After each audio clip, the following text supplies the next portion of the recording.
এর আগে আপনারা জানেন যে আওয়ামী লীগ অফিস খুলেছিল কলকাতায়, বিস্তারিত একদম ঠিকানা ধরে আওয়ামী লীগ নেতৃবৃন্দের সঙ্গে কথা বলে, মানে অন্তত যে টাইপের একটা অফিস হোক, তাদের লোকজনের গেট টুগেদার এবং কিছু দলীয় কার্যক্রম, সেখানে আওয়ামী লীগের নেতারা বলেছেন যে তাদের কিছু টেবিল ওয়ার্ক থাকে যেগুলো আসলে বাসায় বসে করা মুশকিল, সেগুলো করার জন্য একটা অফিস প্রয়োজন হয়। সেটার জন্যে কলকাতায় একটি অফিসের খবর বিবিসি রিপোর্টে বিস্তারিত এসেছিল। তখন এই দেশের এই সরকারের পক্ষ থেকে বলা হয়েছে যে এরকম ভিন্ন দেশে অফিস খুলেছে, এটা নিয়ে সরকার একদম খুব অফিসিয়ালি ভারতকে প্রতিক্রিয়া জানিয়েছে বলা যায়। কিন্তু আওয়ামী লীগের দিক থেকে জিনিসটা স্বীকার করা হয়নি। আওয়ামী লীগ বলেছে না, এরকম পুরো দস্তুর অফিস, হয়তো কৌশলগত কারণে, আওয়ামী লীগের কৌশলগত কারণে সেটা করতে হয় বলে আওয়ামী লীগ স্বীকার করেনি যে তারা সেখানে অফিস খুলেছে।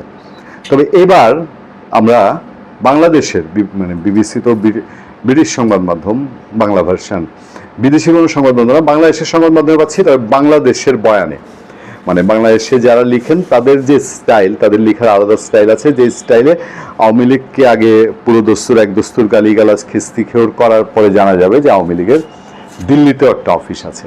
চলুন সেই খবরটায় নজর দিই।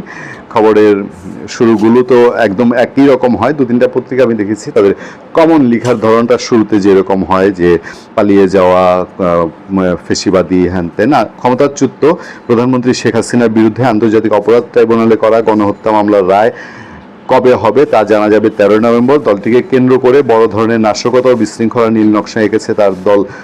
কার্যক্রম নিষিদ্ধ আওয়ামী লীগ, তাদের লক্ষ্য সহিংস পরিস্থিতি সৃষ্টি করে বিচার প্রক্রিয়া বাধাগ্রস্ত করা। এই পরিকল্পনার সমন্বয় করা হচ্ছে প্রতিবেশী দেশ ভারত থেকে, এজন্যে নয়াদিল্লিতে অফিস নেওয়া হয়েছে। আচ্ছা, আওয়ামী লীগ কি শুধু শেখ হাসিনা সেভ করার জন্য কিছু করছে নাকি তাদের আরও কোনো লক্ষ্য আছে? এই রিপোর্ট দেখে মনে হচ্ছে যে এই যে কলকাতা দিল্লি অফিস, এটা শুধুমাত্র শেখ হাসিনা ইস্যুতে অফিস। আচ্ছা, নিরাপত্তার সংশ্লিষ্ট সূত্রে জানা যাচ্ছে, নিরাপত্তার সংশ্লিষ্ট সূত্র বলতে আমরা কি বুঝতে পারি?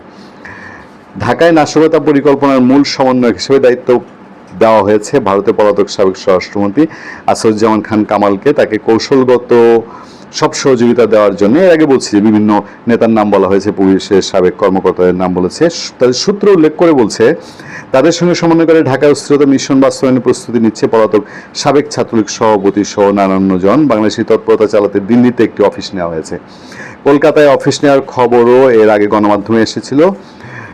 সেটি বলা হচ্ছে হাসিনার প্রতি নেতা কর্মীদের আবেগকে কাজে লাগাতে চায় পরিকল্পনাকারীরা।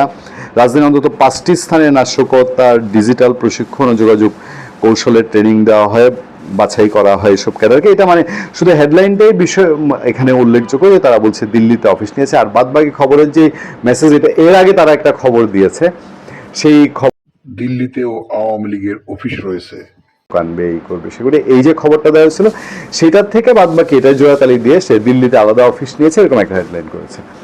আচ্ছা, বাংলাদেশের রাজনৈতিক দলের সমাধান কি বাংলাদেশে হচ্ছে? বাংলাদেশের রাজনৈতিক দল, আমি যদি আওয়ামী লীগই বাদ দিই, জাতীয় পার্টিকে কি মিনিমাম ব্রিদিং স্পেস দেওয়া হচ্ছে?